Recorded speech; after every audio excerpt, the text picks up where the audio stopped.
अस्सलामुअलैकुम वरहमतुल्लाहि वबरकातुहू। उम्मीद करता हूँ कि आप तमामी हज़रात बख़ैर होंगे।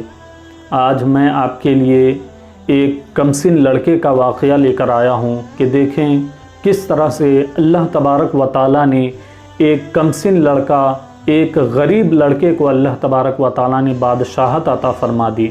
वाक़या यूँ है कि जब हज़रत तालूत को अल्लाह तबारक व तआला ने बादशाहत अता फ़रमाई, आप बनी इसराइल के बादशाह बने, तो आपने जंग आराई की, जंग के लिए तैयारियां शुरू कर दी और जालूत के मुकाबिल में आपने फ़ौज को तैयार कर लिया। जब आपने फ़ौज को तैयार कर लिया, सफ़ आराइयाँ शुरू हो गई, तो आपने अपने फ़ौज में ये ऐलान करवा दिया कि जो जालूत को कत्ल करेगा उसे मैं अपनी बादशाहत में से आधी सल्तनत अता कर दूंगा और साथ ही साथ अपनी शहज़ादी का उससे निकाह कर दूंगा।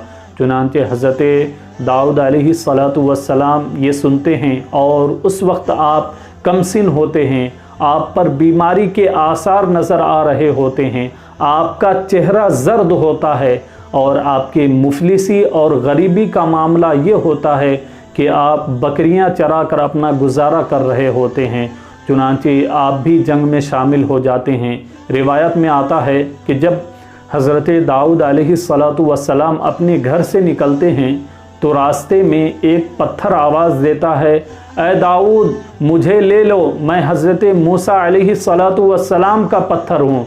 चुनांचे हज़रत दाऊद अलैहिस्सलातु वस्सलाम वो पत्थर उठाकर अपनी झोली में डाल लेते हैं। फिर कुछ आगे बढ़ते हैं तो एक दूसरा पत्थर आवाज़ देता है, ऐ दाऊद अलैहिस्सलातु वस्सलाम मुझे भी ले लीजिए, मैं हज़रत हारून अलैहिस्सलातु वस्सलाम का पत्थर हूँ।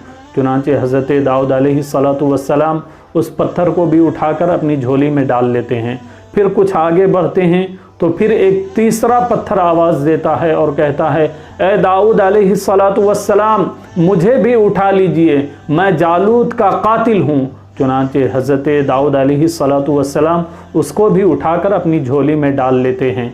और जब जंग शुरू हो जाता है, जंग की तैयारियां पूरी हो जाती है, तो हज़रत दाऊद अलैहिस्सलातु वस्सलाम जंग में सबसे आगे निकल जाते हैं। और जैसे ही आपकी नज़र जालूत पर पड़ती है, आप उन तीनों पत्थर को झोली से निकाल कर गोफन में रख लेते हैं और गोफन से बिस्मिल्लाह पढ़कर उस जालूत की तरफ फेंकते हैं। जैसे ही आप उस पत्थर को जालूत की तरफ फेंकते हैं तो जालूत के नाक पर और उसके खोपड़ी में जाकर वो पत्थर लगता है और जो वो सर पे लोहे की टोपी पहन के होता है, उस टोपी को फाड़ता हुआ, उसके दिमाग को पाश पाश करता हुआ, उसके सर को पाश पाश करता हुआ पीछे से निकल जाता है और पीछे जाकर 40 जालूतियों को लगता है और वो 40 जालूती भी हलाक हो जाता है। चुनांचे हज़रत दाऊद अलैहिस्सलातु वस्सलाम आगे बढ़ते हैं और जालूत को पकड़कर उसको घसीटता हुआ बादशाह के पास लेकर आते हैं। और बादशाह जब ये देखते हैं तो बड़ा खुश होते हैं और आप उनको अपनी आधी सल्तनत अता कर देते हैं और साथ ही साथ अपनी शहज़ादी से उनका निकाह कर देते हैं। उसके बाद तालूत कई सालों तक बादशाहत करता रहता है। आखिर में जब उनका इंतकाल हो जाता है तो हज़रत दाऊद अलैहिस्सलातु वस्सलाम को पूरी सल्तनत मिल जाती है। आप पूरी तरह वहाँ के बादशाह, बनी इसराइल के बादशाह बन जाते हैं। और फिर जब हज़रत शमूएल अलैहिस्सलातु वस्सलाम का इंतकाल होता है, जब आप विसाले हक़ को पहुँच जाते हैं तो अल्लाह तबारक व तआला आपको नबूवत अता फ़रमा देता है।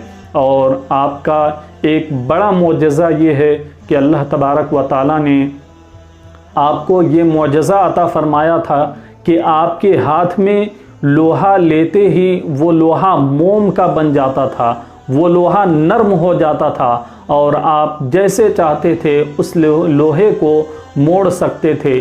और आप बावजूद इसके कि बादशाह होने के बावजूद आप अपनी ज़रिए मुआश, अपनी दस्तकारी को लगा कर रखा, आपने अपने खुद से अपने हाथों के हुनर से अपने लिए ज़रिया मुआश बनाया, ना कि बादशाहत में से आपने कुछ अपने लिए मुकर्रर किया और उसी को ज़रिया मुआश बनाकर आप अपनी ज़िंदगी गुजारते रहें। इस वाक़या को इजमाली तौर पर अल्लाह तबारक व तआला ने कुरान पाक में भी ज़िक्र फरमाया है।